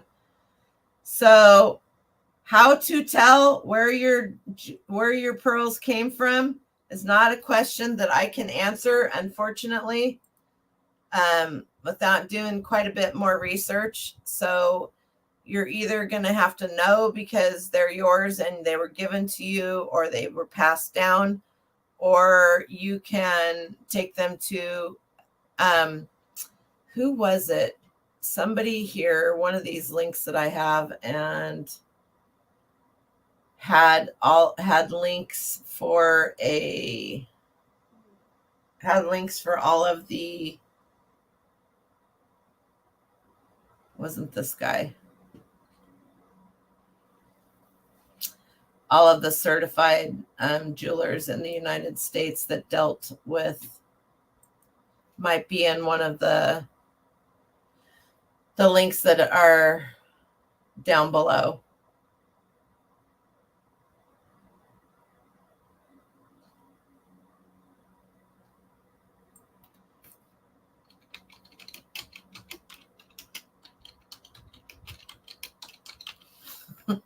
Oh, I spelled that wrong.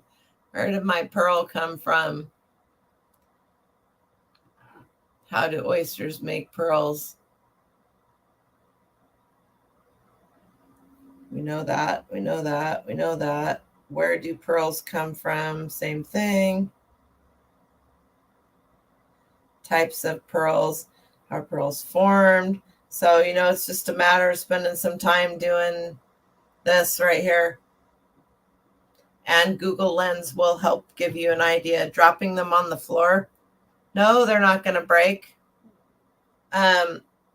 Most pearls have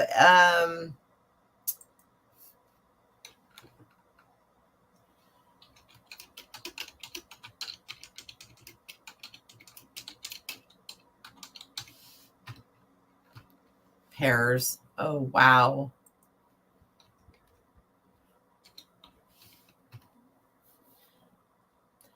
So there's a hardness test called Mohs. Mohs hardness is 2.5 on most pearls.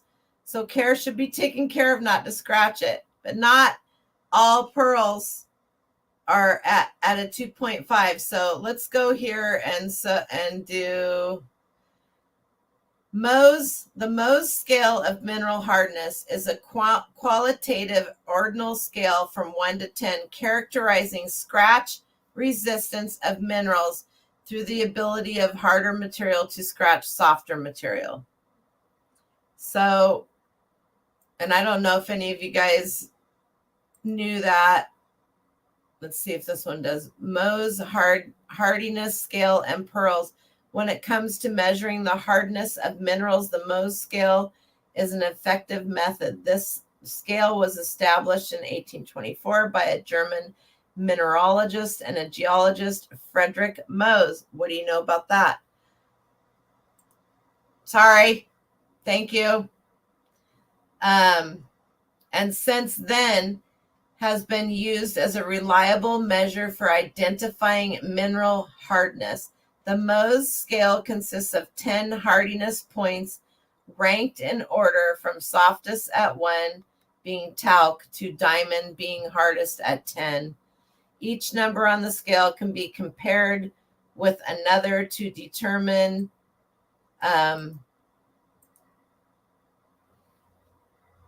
which is harder or softer than the other. I'm going to put this link in the chat.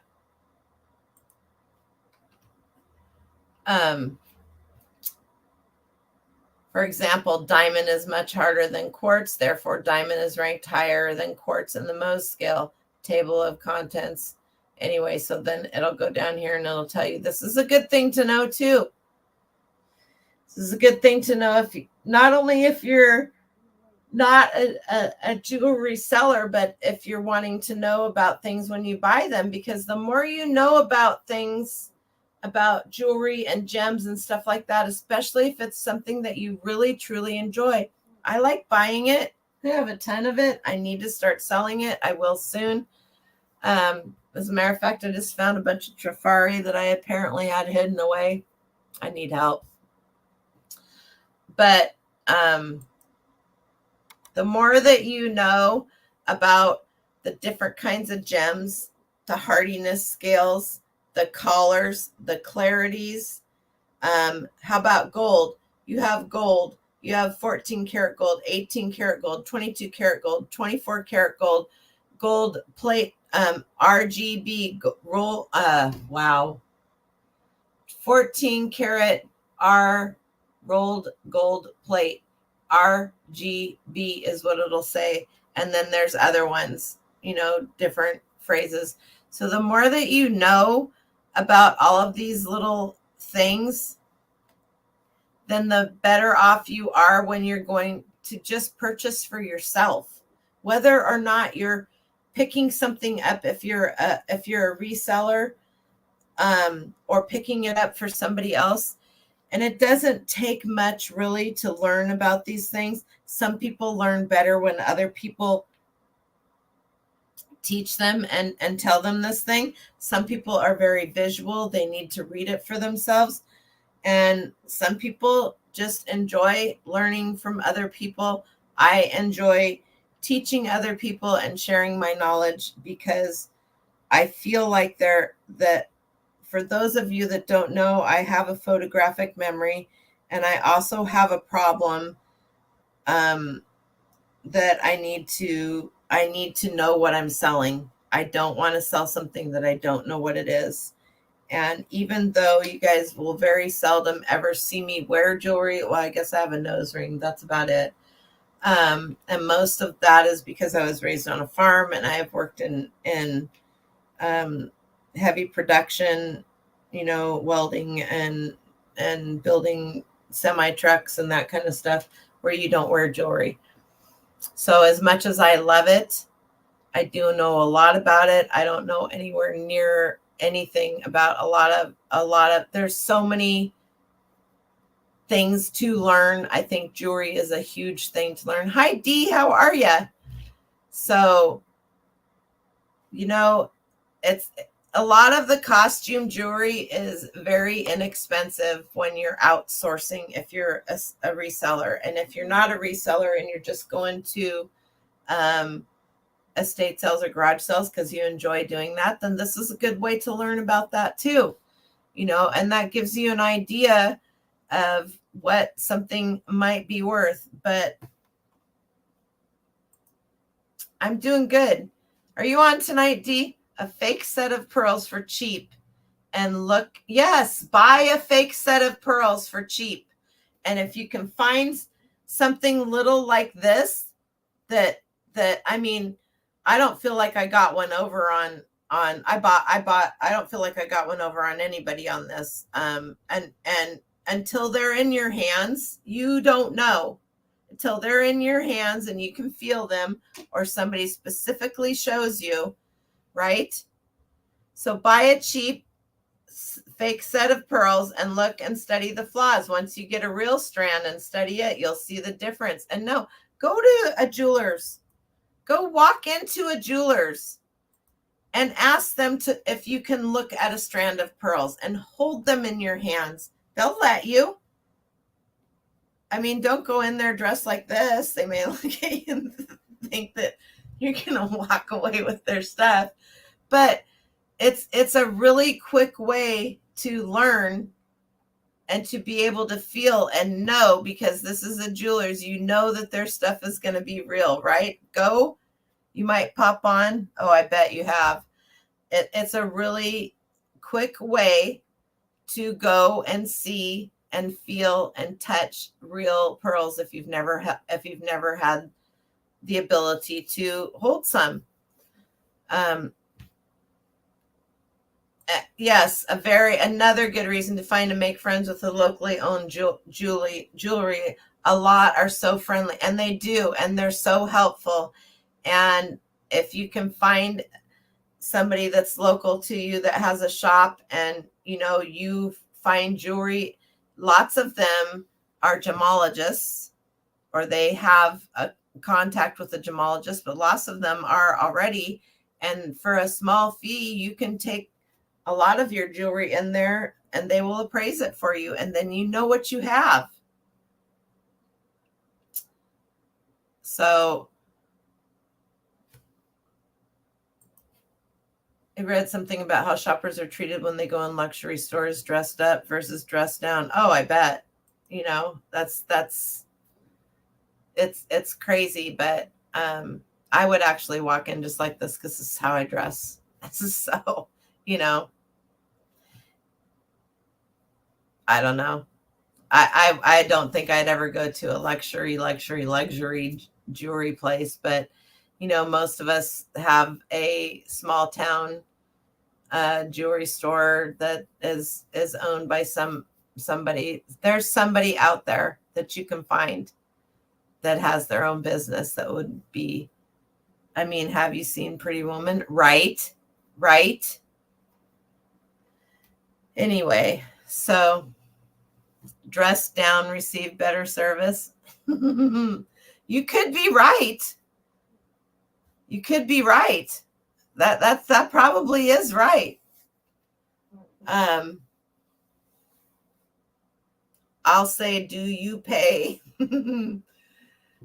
I think that there are a lot of people who are very well off who you would never know by looking at them.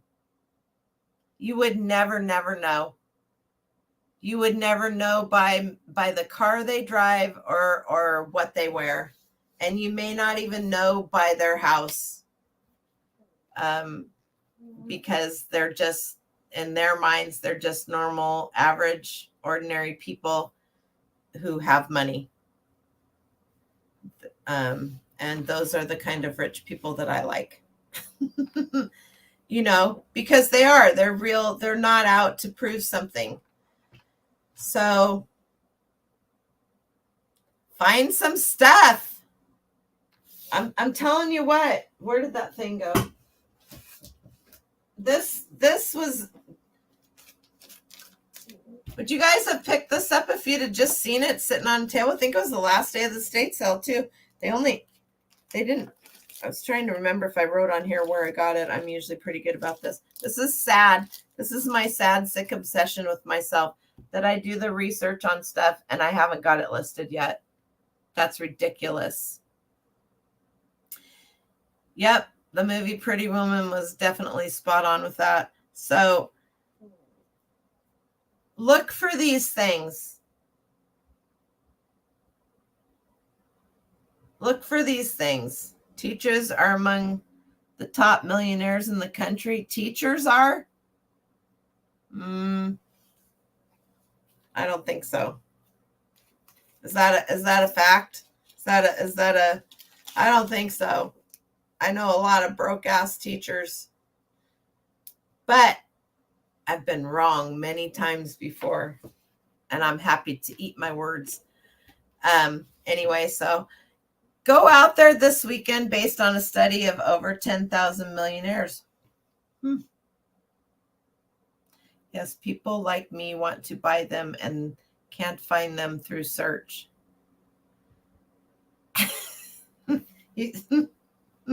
Brett, you cracked me up. Yes. And actually, honestly, this one's in amazing condition considering where I got it. So find your stuff. Go out this weekend. Look at the jewelry. Look at the jewelry at the estate sales. Find a strand of beads that look like pearls. You might be surprised and just do a few little things. You guys can get they're little tiny. They're about this big. It's a black light that goes on your keychain. Do I have one right here?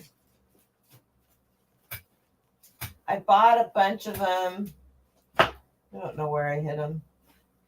Oh my God, there's more jewelry. You guys, I have a serious problem. I bought this from somebody.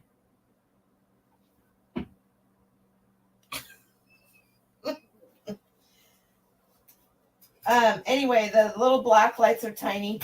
They're about that big. Dren has one. Both of my boys have one on their keychains. It's just a cool thing to have because you would be amazed. You're still grounded. Oh, I'm sorry.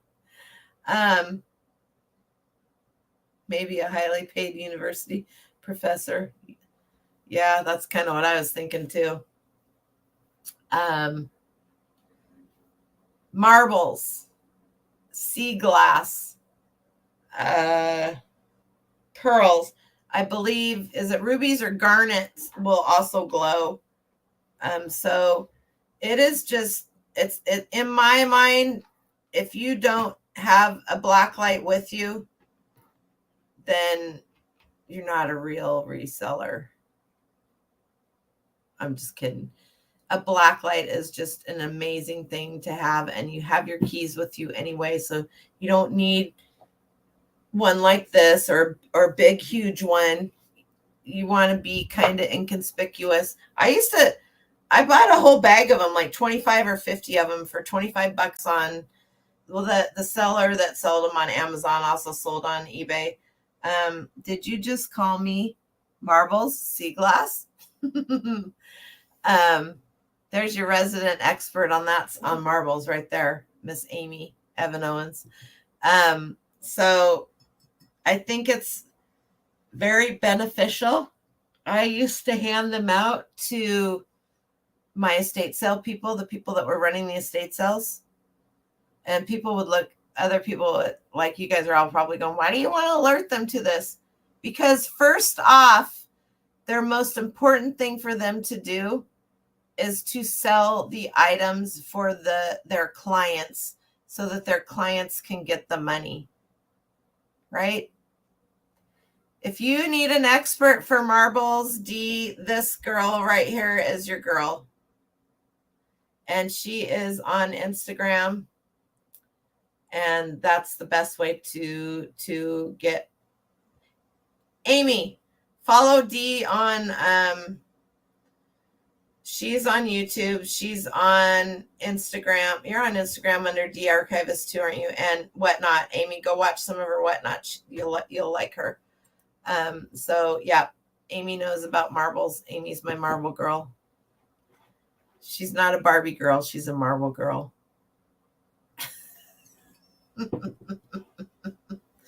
She's your girl.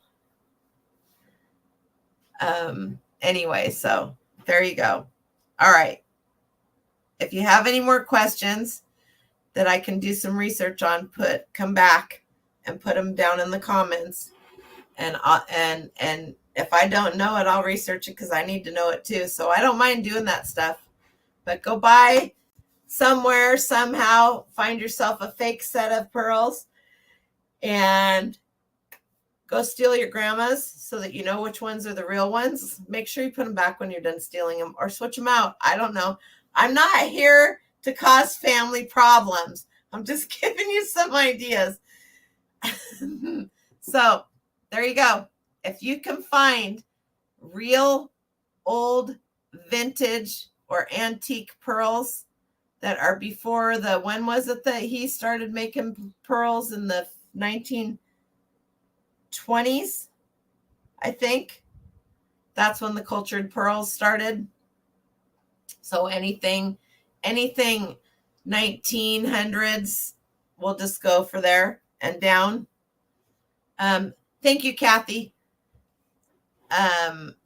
Those are the ones, and you're going to have to do the research to are you blue? You're not.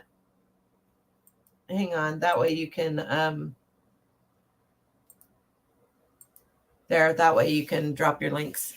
And you guys don't have to ask to drop your own links. And I have a few people that are usually really good about helping me, Kathy and others, dropping links when I talk about somebody else. But the reason why most everybody is blue is so that they can drop links. But if you drop a bad link, you're in big trouble. That's all I got to say. Anyway, all right, you guys, have a great weekend. I'm hoping to start Whatnot back up next week. I'm almost to the point where things are. Look you can't see all the boxes behind me anymore, right? Because they're out in the hall. No, just kidding. I have been sorting through and making like boxes, and you're not blue? What? See, I can't see it on StreamYard. I have to look over here at